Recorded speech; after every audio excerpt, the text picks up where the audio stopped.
wanted to, we start at 10, so I just wanted to welcome everybody that's joining us from around the US, the UK, and every place else. Let's do some quick housekeeping and then we'll get started with our guest, Mr. Darryl Muhammad, today. So I'll just tell you, I get a lot of questions and I wanted just to clear up that there are 4 persons that run the Preppy Style Journal. So most of the time when you see a post, sometimes somebody would think that it's just me. I've become the honorary face of the journal itself, but I'm not the person that's running the Instagram all the time. So sometimes you'll see it from different parts of the globe. So at 3 o'clock in the morning, it's probably 3 o'clock someplace else. So that's somebody else posting. So it's 3 people. So I just wanted to make that clear. So nothing ever falls on me that Vernon's posting this or, you know, any other question. So there's 3 of us. I just happen to be the face that nobody wants to. It's the job where I'm doing the job that nobody wants to do, I guess. So that's what we're doing. Some upgrades you'll see in the future coming, where we have some pretty cool video quality. We'll have some more interviews coming up. Just a lot of pretty cool things going on in the Preppy Style Journal for the future. So I'm glad that you guys are following along. It's 10 o'clock, so let's get started. And I wanted to actually welcome. Let me tell you guys a little bit about our guest today. Our guest today is Dean Darryl Muhammad. Darryl has a background in education from the University of North Carolina A&T. I can't remember it's the Rams, right? They're the Aggies. That's the Aggies. Okay. My undergrad was Livingstone College. Livingstone College. Where is Livingstone College? It's in, excuse me, it's in a place called Salisbury, North Carolina. I've never. So this is so many things that I learned even when we have our guest on. So Livingstone College, that's where you started, and you did most of your other studies at North Carolina A&T. Now it's funny because Christopher that runs the Preppy Style Journal, he's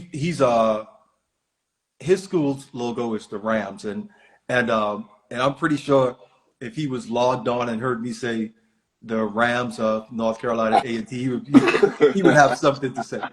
Darryl, what are you drinking this morning?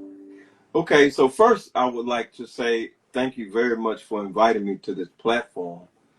It's an honor to be in this space because I never could have imagined this a couple of years ago. I appreciate all of your support, and I appreciate your passion for this particular aspect of clothing.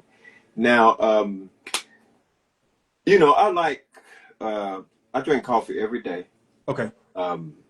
And I slowed down during the school year because one of my mentors told me to, so I drank only 1 cup. You were wired? Sir? Were you wired?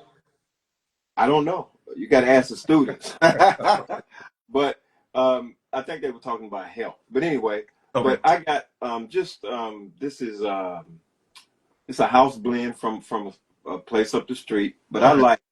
I like flavored coffee cream. I don't use sugar. Oh wow, okay. Yeah. Now that's next level. So I'm a coffee drinker, but I drink my coffee black with no sugar in it. So I literally just drink coffee for caffeine. I was telling someone the other day, I've never met a bad cup of coffee. So because I drink it for caffeine. So it's funny that we have folks that log on and to the Preppy Style Journal, and this is coffee chat. But I guess in the future, we may have to readjust it because we've had a few people that come on that genuinely just don't drink coffee. And, you know, while I you know, maybe just for me, I just thought it was unusual. I just thought everyone drank coffee. So we called it coffee chat. So we're up early in the morning drinking coffee. Darryl, I'm going to get right into it. I want to be respectful of your time.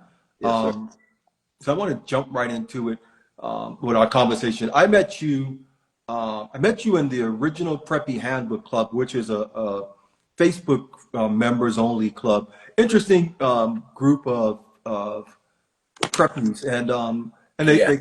they cover from every different area of the globe. You have them from you have Southern preps, Northern preps. You have I guess you have the California preps also. I think they're called granola preps.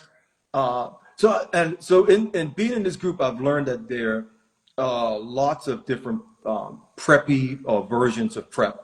My last person I interviewed, he's from Ohio, and William is William that Ohio, that's it's not really the South, and it's not really the Northeast. So there's a different prep style that he even has a different interpretation of prep. Now I know that preppy refers to those that actually attended prep school, hence the name prep. But it seemed to have taken on a life of its own as actual fashion style, or I should say, uh, a style in itself, and it's actually created this genre where, there are these rules, and this all started with that book, the Preppy Handbook, which was actually written sartorially, Right.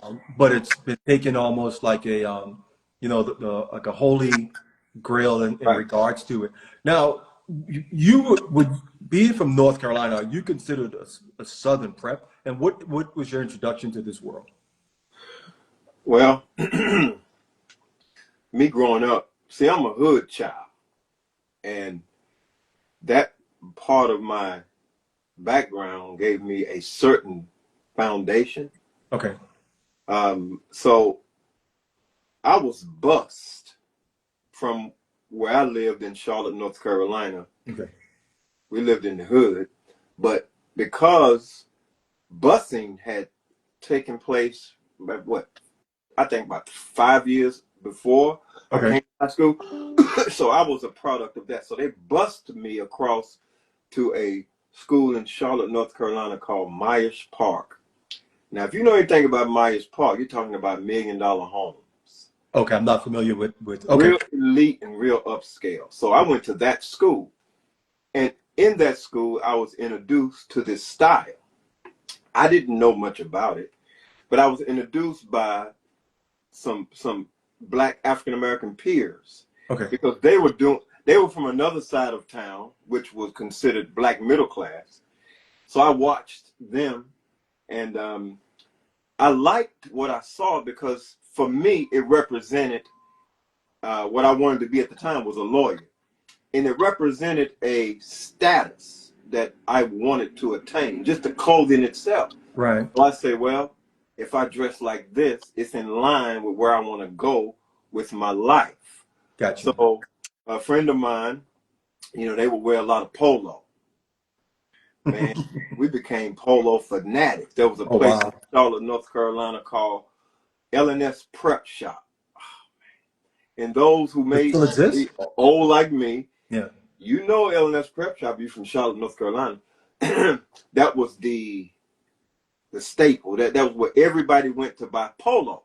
So I got introduced to the prep style through polo enthusiasts that I went to school with. Everybody was on polo plaid shirts. Everybody used to wear the plaid shirts, and we wore some of the khaki pants and maybe Right. jeans and some of those Sebago, big on Sebago. You familiar with Sebago? Yeah, of I'm course. very familiar. I actually have a few Sebago shoes. Yeah. Man, we used to wear Sebagos. Then the blue Sebagos came out. Boy, you get you some blue Sebagos, you was the stuff. With the Okay. polo shirt and whatnot. Then, so that's where I learned it. That's where I started watching others do it, and then I tried to mimic that style. I like that style. Right. So you've since evolved. You're still a preppy style dresser, but your style has evolved over the years, obviously too. Now you're into sartorial, Right, custom made right, clothing. Uh, but I don't want to get too far ahead of myself. I wanted to actually, so you were introduced to the prep world through your school. yes. Um, what now? When you went off to North Carolina A&T, I want to be moved along slowly. I heard your story that you were considered a snazzy dresser in school. But now, did that always play out with your peers as far as prep style is concerned? A&T is considered that, and for those of you that don't know, North Carolina A&T it is considered a HBCU, a historically black college university, right? Absolutely. Okay. Yeah. One of the most prestigious now. When I went, it wasn't as prestigious as it is now.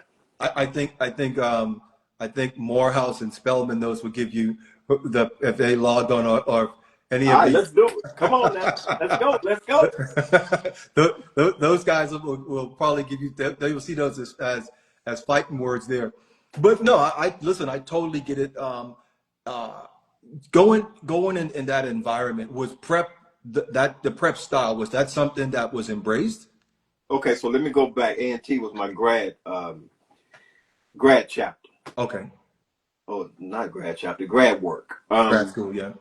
When I first went to Livingstone College in 1988. Excuse me, I was 22 years old. Okay. When I went to college. So I was an old student. So I already had the style that I developed when I was 18, 19. I was wearing not only just your polo, button down, kind of basic prep style, but I was wearing navy blazers and suits by the time I'm 19. You were in suits at college? Brother, every day. Oh, I thought you saw the post. I'm about to tell you what it was. I came there wearing suits.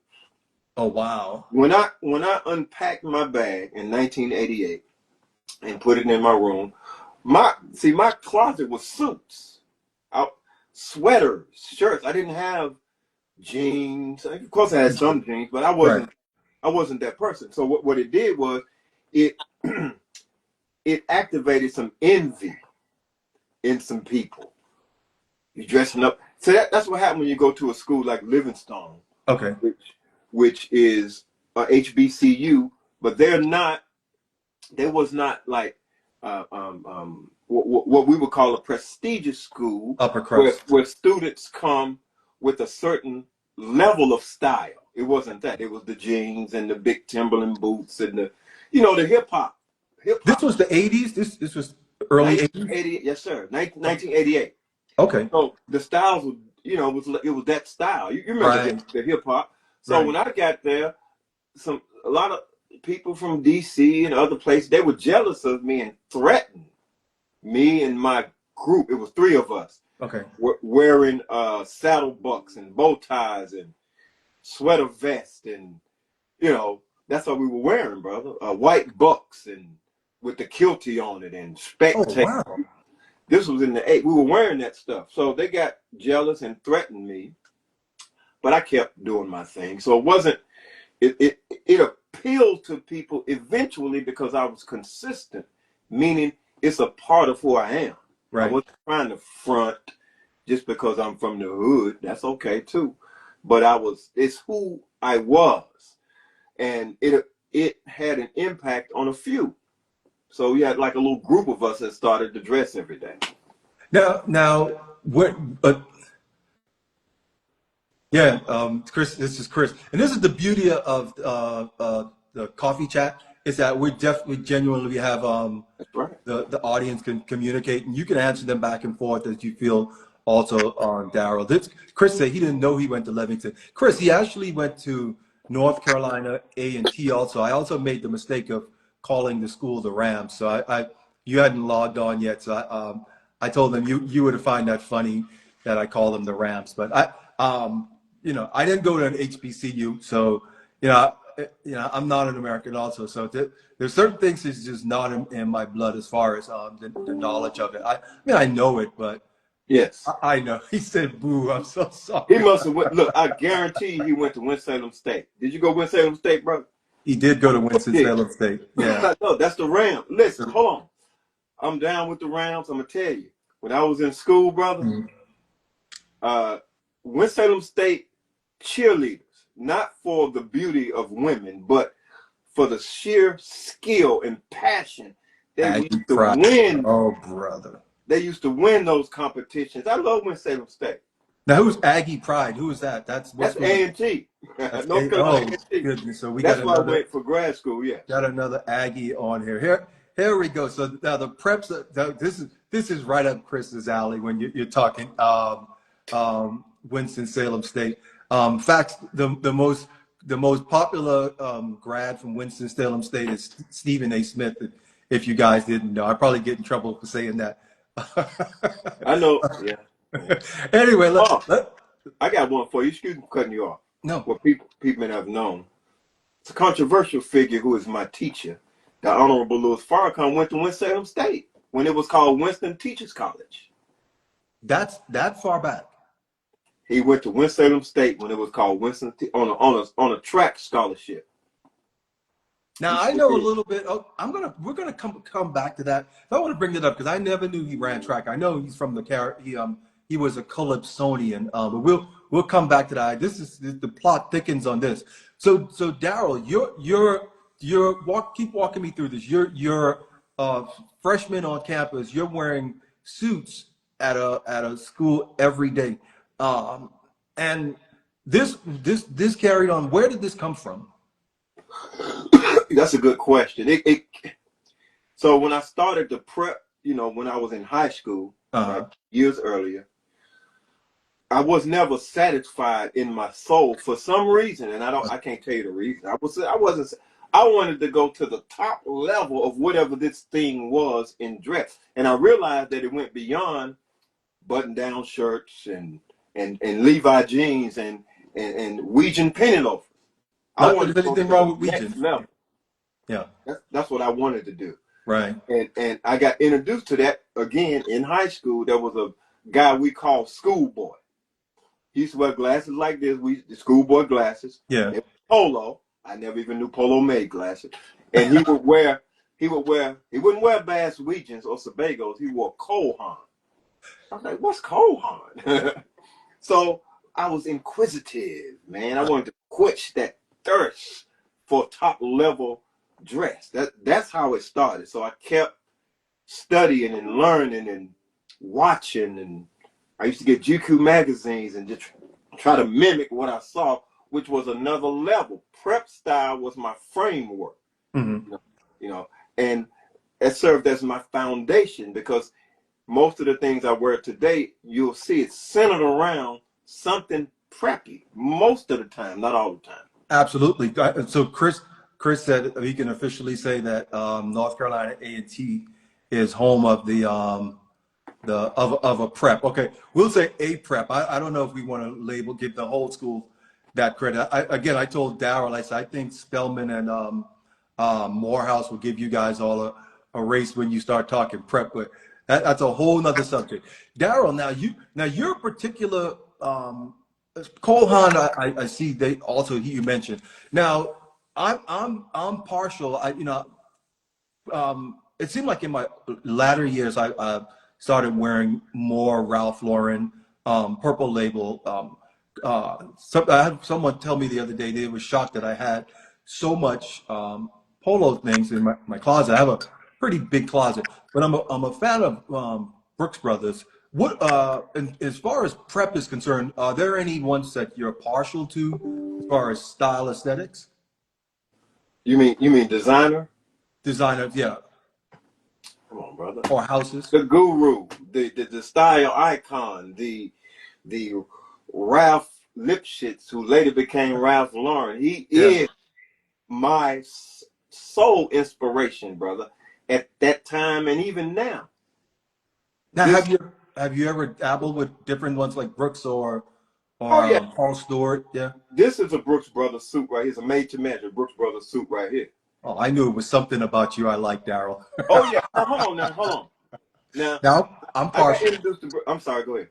No. Please. I am partial to Brooks Brothers. As much as I like Ralph Lauren, I am partial. I would say to Brooks Brothers. Well, we know Ralph worked at Brooks Brothers. He did, yeah. He did back in the day. And Brooks Brothers came out with the quote polo style shirt before the real polo. Yeah.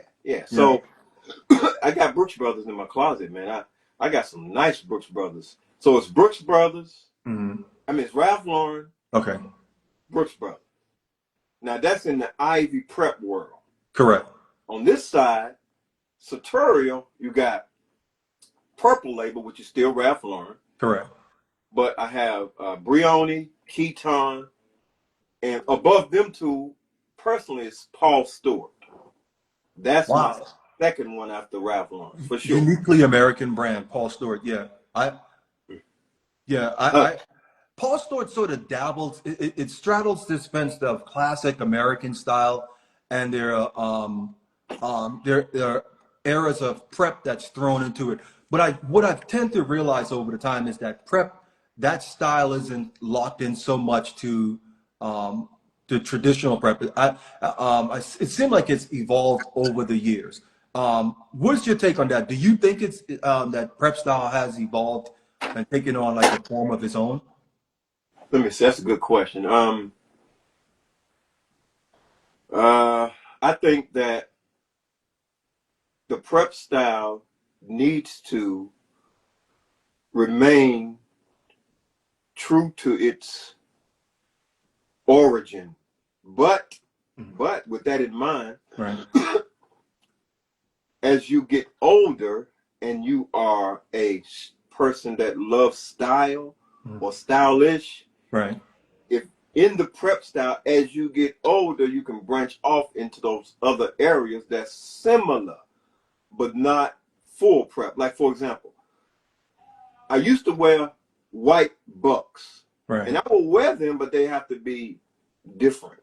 But I'm not in tune to, like I used to be, or saddle bucks. I'm not a buck man like I used to be. I'd rather get a whole cut white suede by Paul Stewart, or a whole cut white suede by someone else, custom made, as opposed to a buck style shoe. With my sis sucker, I used to wear white bucks, button down, bow tie. Now I won't wear that no more. I won't wear a button down shirt. Okay. So you see what I mean? So it's like my foundation, but I'm kind of adding to it for what I think is more satorial for my taste and my age. See what I mean? Somebody wants to know, is there a soul prep / HBCU prep? Darryl, I'm going to let you take that Morehouse. Come on, baby. Morehouse. Didn't you see the spread that Ralph just did with Oaks Bluff at Martha's Vineyard? I love it. Listen, it seemed like a lot of people were saying that Ralph got a lot of pushback for that. And to me, prep is prep. And so when anything needs to be put in front of it, it's either you embrace prep or you don't. And so when anything needs to be put in front of it, I think sometimes it can detract from the like you said, the soul of prep. So with the Ralph Lauren campaign, a lot of people gave him a lot of flack because they said that, oh, it's not really indicative of how, quote, we dress. How do you feel about that? As it's even a Southerner, how do you feel about that? Well, again, I think that it's a personal choice about that. But in terms of, I see this question here. Now, in terms of a prep like HBCU, again, I will have to, colleges like Hampton University, Morehouse, maybe even Fisk. Bill Copley went to Fisk. Certain, Howard, maybe, we would in the HBCU world would maybe term them as elite HBCUs. Okay. And you may have more of the prep style prevalent at those colleges. Right. You know what I mean? But in terms of the Ralph Lauren thing, I don't understand why there was pushback. I thought it was very professionally done, man. It was elegant and it was inspiring. Absolutely. And I appreciate whoever was the curator, man. It was so, I fell in love. I'm gonna watch that again today, man, because I love the style. I love James. I love these 8-panel paperboard hats and the bow ties and the white shoes and excuse me, in There's those the guy those James. I'm sorry. those they call them varsity sweaters. Right. Now, I wouldn't wear a varsity sweater until now. I wear that Morehouse sweater. So some of the prep style I kind of moved away from, but I still keep it close to the belt. Right. Just so you know, it was Jeter, James Jeter or Jeter, who curated it. He's actually a Morehouse alum, and I think Chris will like this. He's a alpha male, alpha phi alpha fraternity male also. So I think they did a really good job. What happened was Chris said Black Ivy School, so I'm going to cover that because apparently there's a pyramid of what they considered, quote, Black Ivy schools. So what happened is, let me ask you this. So, and you can expand on this from a satorial and fashion point of view.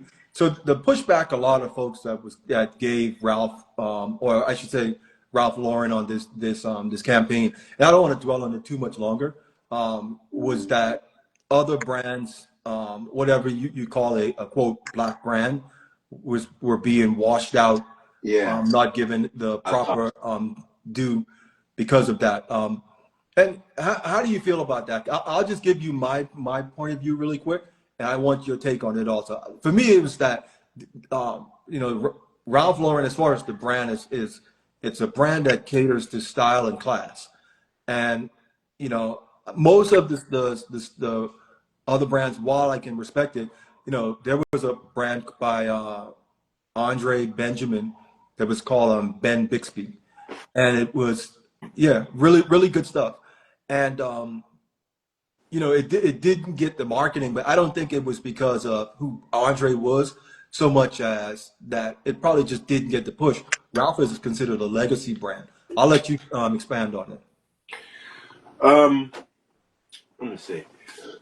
I saw a excerpt about it was a Black gentleman who was into fashion design, right?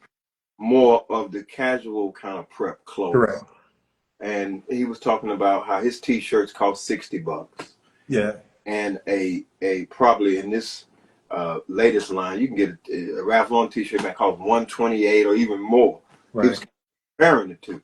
Well, everybody has their lane, okay? And I'm all for, because I'm a Black businessman myself with my suit business.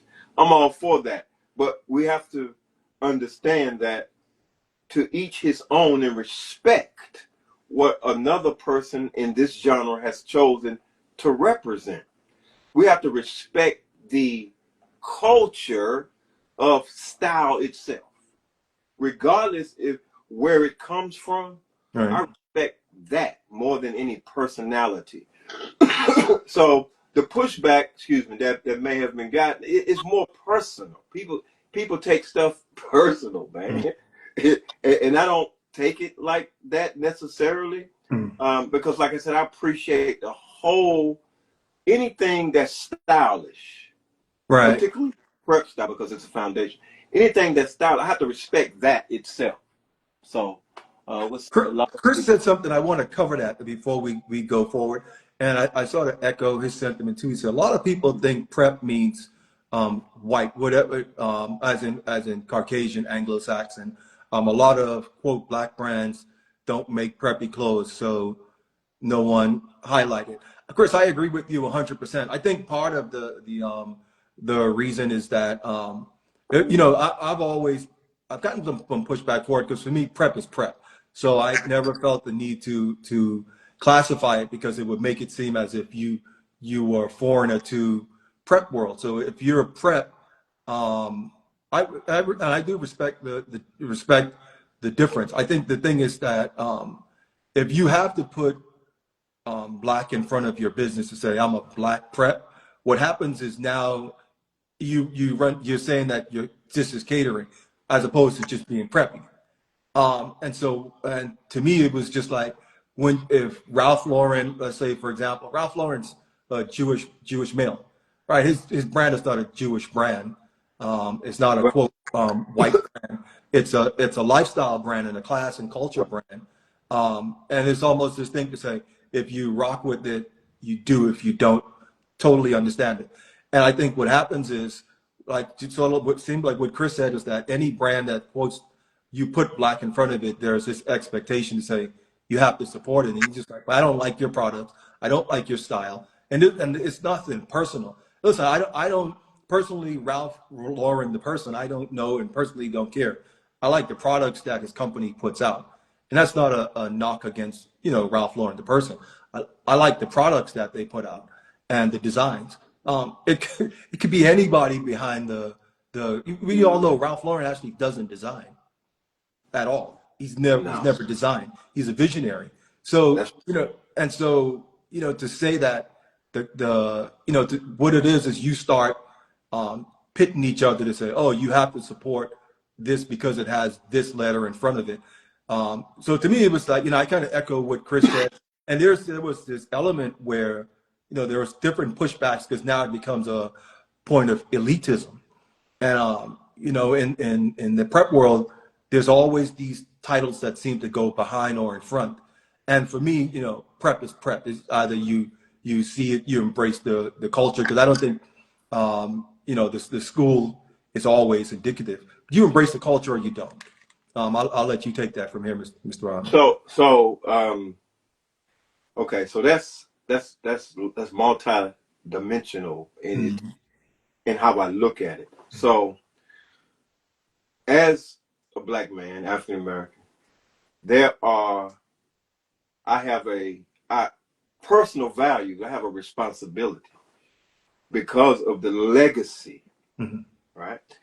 Now, but when it comes to dressing, I have to put my personal value in front of it. This is what I mean. Okay. I wasn't, although they made me a group expert on that prep page, okay, I really don't feel qualified. There was a wonderful gentleman. His name is Corey Gimble. You may know, of course. I know Corey, yeah. He sent me the manual, the Lisa Baruch's manual, Preppy. The handbook. And when I started looking in there, I immediately knew that this, even though it was satire, but in all satire is a truth running through it, based upon experience, right? So the part about drinking and yachting and skiing and cricket and other things, like I say, where I'm from, we didn't wear a polo ski jacket to go skiing. We wore it for style. So we would wear these things for style. And I heard this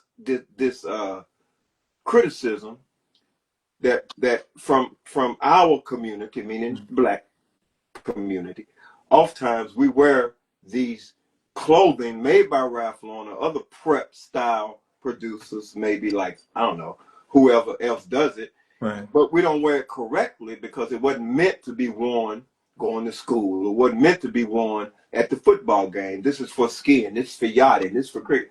That part of the prep, I felt like I didn't belong in the in that prep. I couldn't find myself in the prep style book.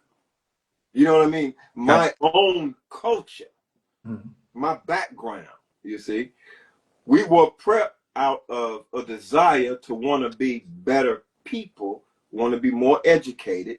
So we wanted to emulate that. We wanted to be Biff or Chet or what have you, because we saw that as that's something to attain toward. But we can't lose our own identity in that, because that's not, I mean, we can grow toward that. If that's what you aspire to, then go skiing and buy you a yacht and, go on a riverboat with your yacht, whatever. Right. But that's what I learned about that style. I couldn't find myself in it. So now, I'm sorry. I'm done. No, that's the interesting part. Like, and I think that's where culture plays such a big part in it, because I'm not from the States, and it's always been like, I have friends that go skiing, and I have friends that yacht, and they look like me. And so that's the part where like even in the book, it's almost like the joke where they say, if you wrote something that, I agree with you in the part where the satire, there's this perceived like that most people that are prep are well educated in that. And listen, I think you get in the room and you have conversations and you see, there are some really dumb people that just happen to be that they went to a prep school. So the aspirational part of it, I think that's the part to me that's always confusing because, to me it was a style that I embraced, but I never saw it as feeling the need to say for better. It was just a style. And, Gotcha. Okay. and even in the group, I remember talking to one of the guys and I'm saying, listen, I know preps that look like me. That's probably more prep than you. And it wasn't based on, the melanin or the lack thereof of your skin. But that's a subject we could talk about that all day long because I know some people, they'll go back and forth and you start putting Irish prep or this prep and that. And I think at the core of it is that we all embrace the same thing, which is prep style.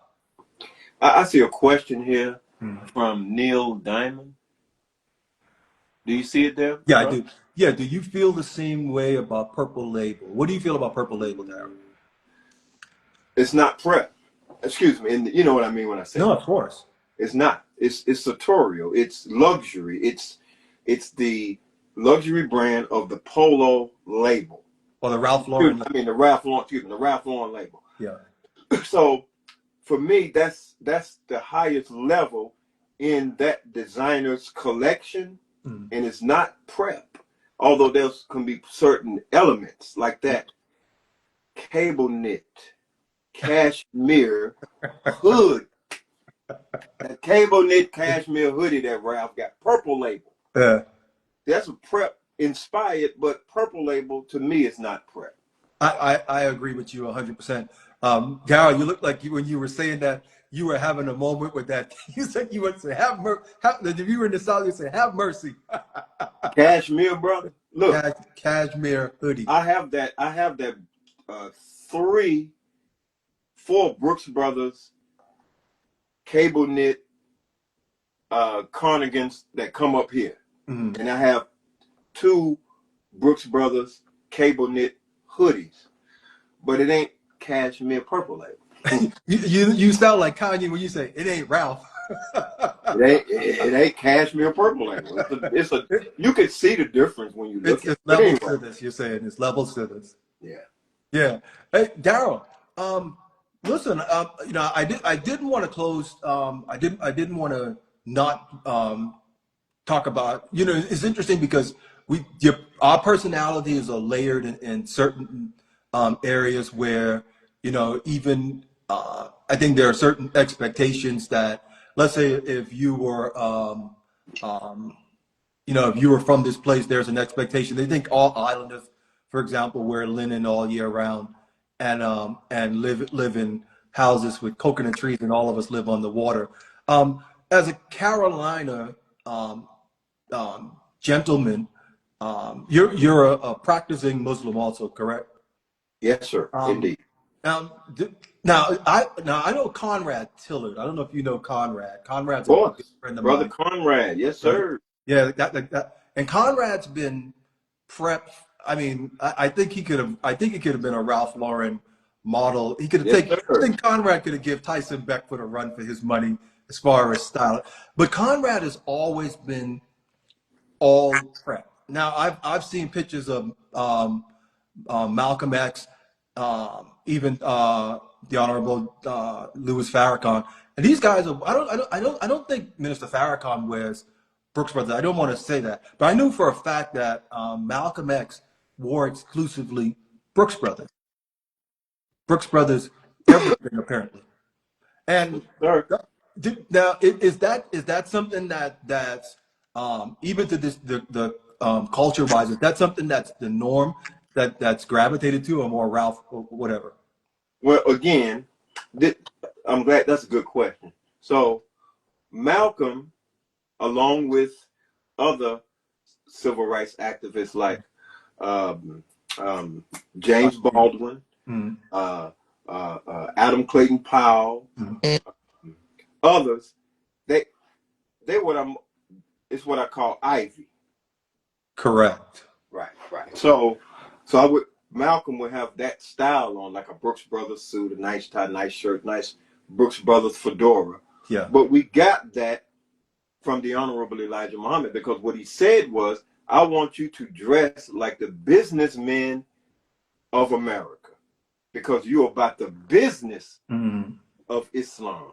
Okay. So that's why he dressed us up like this. And when you start dressing up in suits and you want the best that's available, right. You have to dab into the preps.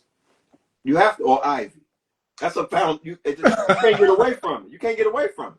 You can't get away from it. I agree. 100%. You now, let me ask you this. On your day to day, I'm going to do a quick a lightning round here. Ralph Lauren, Brooks Brothers, Paul Stewart. What's the Mount Rushmore? Who's at the top? Ralph Lauren. You said Ralph Lauren, Brooks Brothers, Paul Stewart. Paul Stewart. Let's throw Tommy Hilfiger in there for conversation. Okay. He wouldn't be on my Mount Rushmore. I respect. Respect that. Yeah. No. It would be Ralph Lauren. To me, he captures the essence of what is called Americana elite luxury in his life, in his style. Yeah. He captures that. And that serves as, a reference point for me and others in this style. But it'd be Ralph Lauren, Paul Stewart, Bobby Garnett. You know him? I know Bobby is the brainchild behind. Now I can't. Now here's the story. Bobby Garnett. Let's jump onto that. Let's switch because I was actually going to end this since you said Paul Stewart before Brooks Brothers. We were going to cut you off. I'm sorry, brother. but I want to talk about after this. I want to mention Brooks Brothers. But go ahead. Bobby Garnett. For those of you that don't know, Bobby. Bobby is just this guy from Boston, Massachusetts. It's crazy that his store still exists to this day, and they're only open on Sundays, unfortunately. But it's this warehouse of, it's like a prep gold mine, and the story goes was that Bobby was the one that actually inspired Ralph Lauren to style his clothes in prep. Now I don't know how right, because again they said that there's three sides to every story. It's yours, mine, and the truth. And Bobby's never given his side of the story. But listen, in the prep world, it's one of those things that if you know, you know. To me, Bobby is up there like a prep god, and I don't lavish that lightly on people as far as that. Because I use that word in the sense where he was a creator and a visionary, and he allowed people like the Ralph Lauren and a lot of other prep brands that we know too to come into his world and actually shop from there. Unfortunately, it's one of those things where you say you're as good as the last product you put out. But go ahead and talk about Bobby. So Bobby Garnett, African American, very stylish, as you know. Yeah. From my understanding of what I've studied, his influence was not on the Polo Blue label necessarily, right? But the double RL brand. Ah, okay. And Ralph would send teams to Boston, and he had curated all this Cary Grant, old school, Basil Rathbone, all this old Americana style, curated it all. And some branches say that he told Ralph, look, you got to turn this corner and add this to your, double RL, man, is just as expensive and exclusive as Purple Label. If not more. Double RL is the Western working man Purple Label. Yeah, I like that. I like that. And that's where Garnett comes in. That he had influence over that. Great, huge influence. That's Yes. what helped them start in that area, in that line. But let me go back to Brooks Brothers. Mm. For me, Brooks Brothers, let me see, how can I put it? For me, Be I gentle. lean more Chris, towards watch it too. satorial for Brooks Brothers. Me, Mm. that's how I see Brooks Brothers. I'll go into Brooks Brothers and the ties and the pocket squares, man, and the socks, man, and all the accessories. So I would go there in my reason for going was not to get a prep style outfit, but more Mm. sartorial. Unless there was a sale, then I get my sweaters. Right. I love Brooks Brothers, but it's just not one of my go-to. I have a, excuse me, I have a. You remember Golden Fleece? I do. I do. I Yeah, have a few. Golden Fleece was the high level Brooks Brothers. It is the high level still. Yes, and they Yeah. stopped making it though, right? Correct. Correct. I have one of those. Man, I got about 3 or 4 Brooks Brothers. So I don't want you to think I'm disrespecting Brooks Brothers, brother. Chris, are So you there? without that, we may not have a Ralph Lauren. Listen, so look, I got 15 minutes of your time, and I want to bring this guy to you guys. I want to bring him in the story. I've mentioned him a few times in a few of my videos. If you haven't seen it, go to our YouTube channel, Preppy Style Journal, and you will see I drop his name in every once in a while, right? That's Jeremy Hackett. I'm not sure if you're familiar with the brand Hackett of London. And I often use the line, quote from Jeremy himself, the Hackett gentleman, was that if Ralph is New England and Hackett is Old England, and so there's this back and forth that they have this love hate relationship, Hackett and Polo, because even the first shirt to sponsor a polo team and put their name on it was Hackett, and Jeremy contends that Ralph would come into the store real grumpy, wouldn't talk much, and fill up military duffel bags, like bags and bags of that, and brought it back. And he said he knew when Ralph was doing it to say he was decorating the store that he was stealing his idea. Are you familiar with Jeremy Hackett? I've never heard him, but I love that story because remember, Ralph Lauren is a 1967, brother. That's new. That's not old world. Correct. And in the equestrian world, I know people don't care. In the equestrian world, Ralph Lauren, there's a lot of people that don't like it. And I find it odd because it's a brand, it's a style. But there are some people that despise him in the equestrian world also. But I want to stick back to you, Darryl. Darryl, if today was if they said, Darryl, you got 24 hours to leave town, pack a bag, right? And you won't be able to come back to your house ever again. What's in that bag, Darryl? All my polo suits, and I got a few. Look, I got more polo suits than I do custom suits. I mean, that's my man. Yeah. All my polo suits, all my polo ties. I'm grabbing all my polo shoes, What I can got you fit in the bag, Darryl? all of that. I'm gonna get a big bag, brother. I'm gonna get a big bag. Dump it in there and I'm gone. I gotta have that's my foundation. I gotta have anything that Ralph Lauren Blue Label. Blue, Blue Label, particularly, you're a big fan of. And then Purple Label, it's so expensive. But I got more Blue Label. Blue Label, that's me, brother, all day long. Now, I Blue know Label the cuts of your suits are longer. I mean, how tall are you, Darryl? 6'1". 6'1". The cuts of your suits are longer, and that's the Blue Label. Is that because of the Corneliani? Is that the style you gravitate to more? It is. It is. See that Corneliani, and when the guy out of Syracuse used to make Blue Label, you remember that? I do remember that. Yes, Okay. I Then they do. closed down. See that? What you call side tabs, no belt loops. Not you can go in the store like Belks or Dillard's back then, and you'll get the suits, the polo suits, but they'll have the belt loops and you know, just normal. No, I wanted that. See, Ralph Lauren had that blue label that was a step above, but it was still blue label. It didn't, no belt loops, only side tabs, you know, and you know, that English structured kind of shoulders. I used to love that. But when that Corneliani started making them, that was my favorite era for Ralph Lauren right there, bro. That's what it seemed like they went to 3 buttons also. 3 button.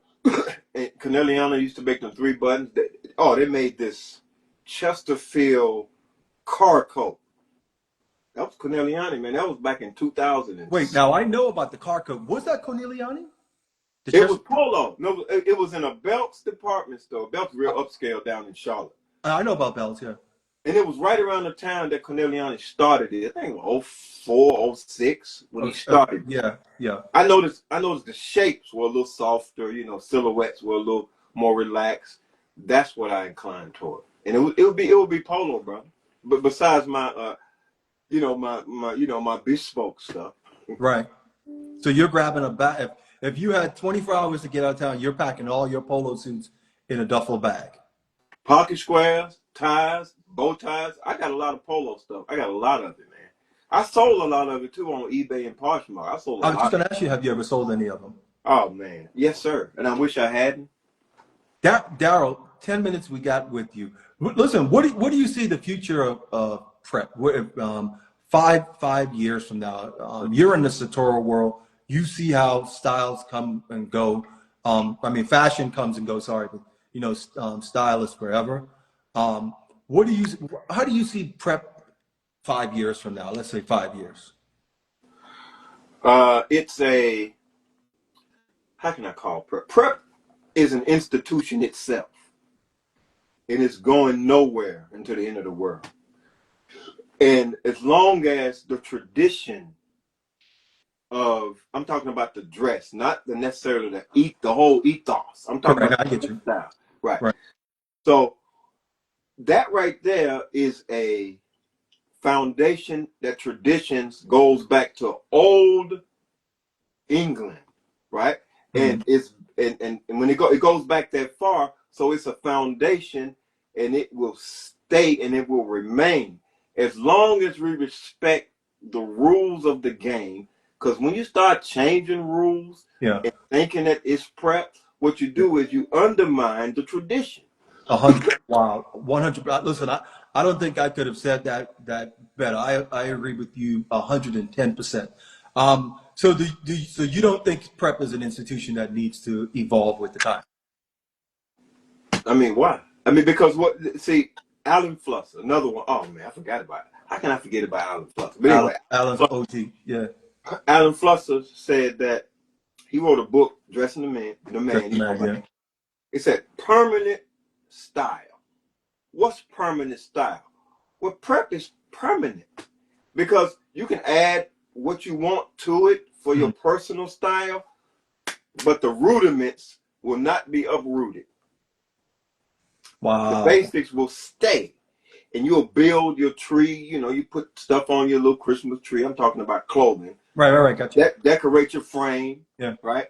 But at the core of it, it's the prep style. That's a foundation, and the basic. See, no matter what kind of navy blazer you get, you can get the peak lapel patch pocket navy blazer. People don't really like that style, but double-breasted, single-breasted, that's a prep Ivy staple. Right. That's going nowhere. It ain't, and the prep style isn't either. Yes. In my humble opinion. No. Listen, you have the platform. I think you have the background, you have the experience, you have the knowledge. Tell us what you have going on, and then in 5 minutes, we're going to get to answer a lot of your questions. So if you guys have questions for Darryl or Mr. Muhammad, please drop them in the comment section. A lot of people sometimes genuinely just want to hear good conversation. So, but Darryl, what do you have? What do you have going on? Let us know how we can reach you, how we can find you, and you know what do you have going on? I know you're going to be the dean. Dean, congratulations also on going into the new year. Congratulations on that. So when I introduced him as Dean Darryl Muhammad, he's going into a new phase of life, well deserved, also well earned. They say earned, not given. Yes, So sir.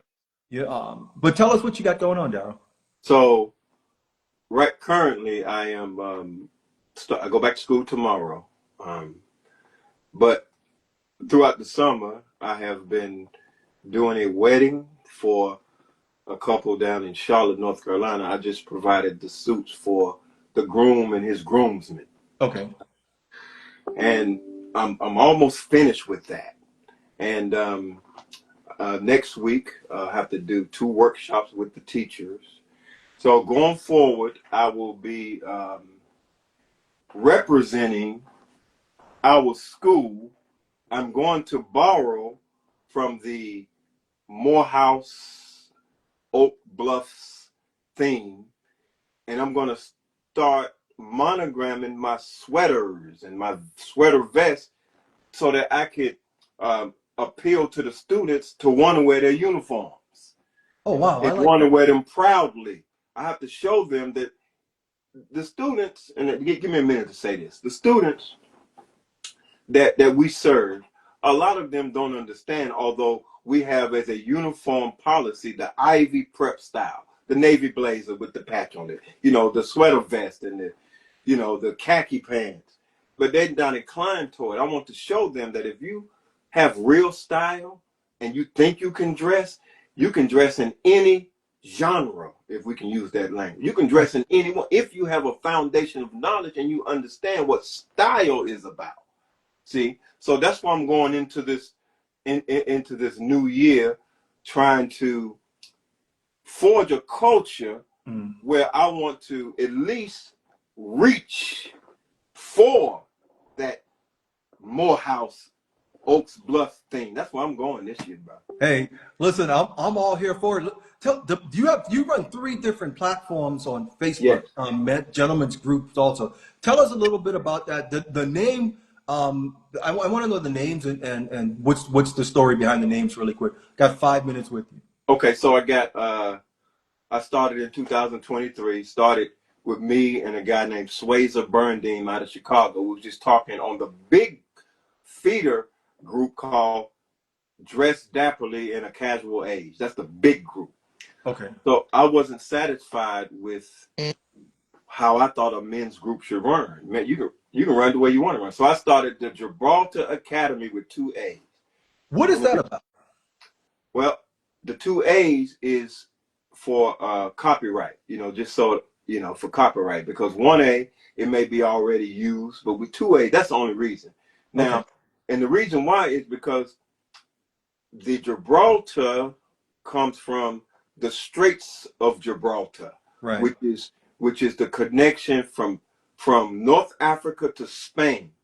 And a man named Zuriab the Blackbird started fashion in Europe in the 8th century.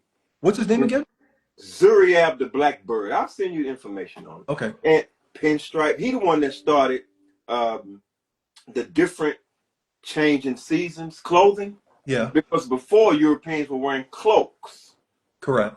eating out of wooden bowls. Yeah. That's just how it was. But he introduced this culture. We call him the cultural icon of a millennium because he is, I'm talking about way back. That's why Wow. we use Gibraltar, because he came to Spain from North Africa, from Mesopotamia to North Africa, Mesopotamia or Iraq, from Iraq. I was just gonna say North that. Africa It's to Iraq. Spain, and started this, to me, what we have now. That's why it's called the Gibraltar Academy. You got I, what? No, I love it, Darryl. I wish you made a video explaining that because that just gave me goosebumps when you explained that. I never knew um, the name behind it, and it's always interesting when you get the story behind something. Wow, it even enlightens it even more. This is members only, correct? Yes, sir. And I have Invite only, I should say. a second one is Darsan Clothier, which is we do bespoke suits, custom shirts, shoes, Mhm. belts, and that page is only for bespoke, not made to measure. Excuse me, not regular off the rack, bespoke and made to measure. It's a business page with all of the fabrics that we have available from all over the world. We source fabric from everywhere, and you know, I style it. We style it for you, and you know, it's a great experience for me, man. It really, last couple of years been a blessing. Allah has really blessed me, cause you know I was sick, cancer, stage 4. How you doing? How you doing with your cancer? Well, I finished my last treatment in May, and I feel great. You know, That's good. I just got to make sure I continue on my journey of lifestyle change with my diet and stuff like that. Right. So I just feel blessed to be in this space of being the dean of students at my school now, coming from the classroom, and also in my satorial world, which are the 2 gifts that Allah gave me, one of teaching and the other of styling. Those are gifts that I'm thankful. Right. Hey, Darryl, are you Chris? Chris wants to know. We have some questions. Charlotte, where's the business in Charlotte? I call myself the traveling haberdasher. If you want me to come to Charlotte, brother, I'm on my way. Have gavel, will travel. That's how I roll. I don't have a location. I want it to be like that. I want to move around and be the traveling haberdasher until I'm at a space where I think I may need a small office. Right. But, you know, I make house calls. I think that's how it was back in the day, too, that's right. Doctors traveled. You know, that's right. So I like that. So, Chris, if anyone's there and they're interested in bespoke clothing, you can message Darryl on his Instagram page also. You can also find him on the ones that he mentioned on Facebook. And I mean, like he said, he's a traveling haberdasher. So it's those things: have gavel, will travel. Listen, right. If you're like me and you've seen the work that Darryl's done, and I've seen some of his clothing that he's actually made. I mean, these things are a work of art. I wouldn't even call them a thing of beauty. Darryl, listen, it's Dean Darryl Muhammad from North Carolina. It was such a pleasure having you on. It's well past due. I'm grateful for your time, grateful for your knowledge, grateful for this conversation.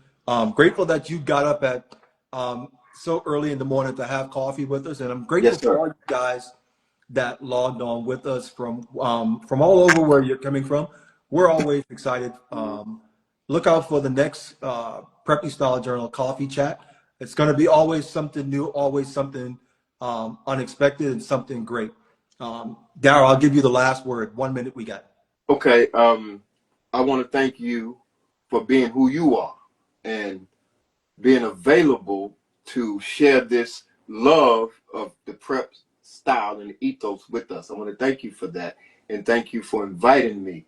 Will this recording be on YouTube and your thing? Yes, it will be. It'll be up to date. Okay, because I know my son wants to check it or whatever.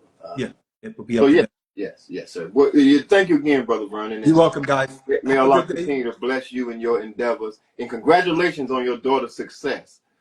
Thank you so much. Great job. Thank you. Guys, have a good one. Thank you for logging on. We'll see you next week. Take care. Bye.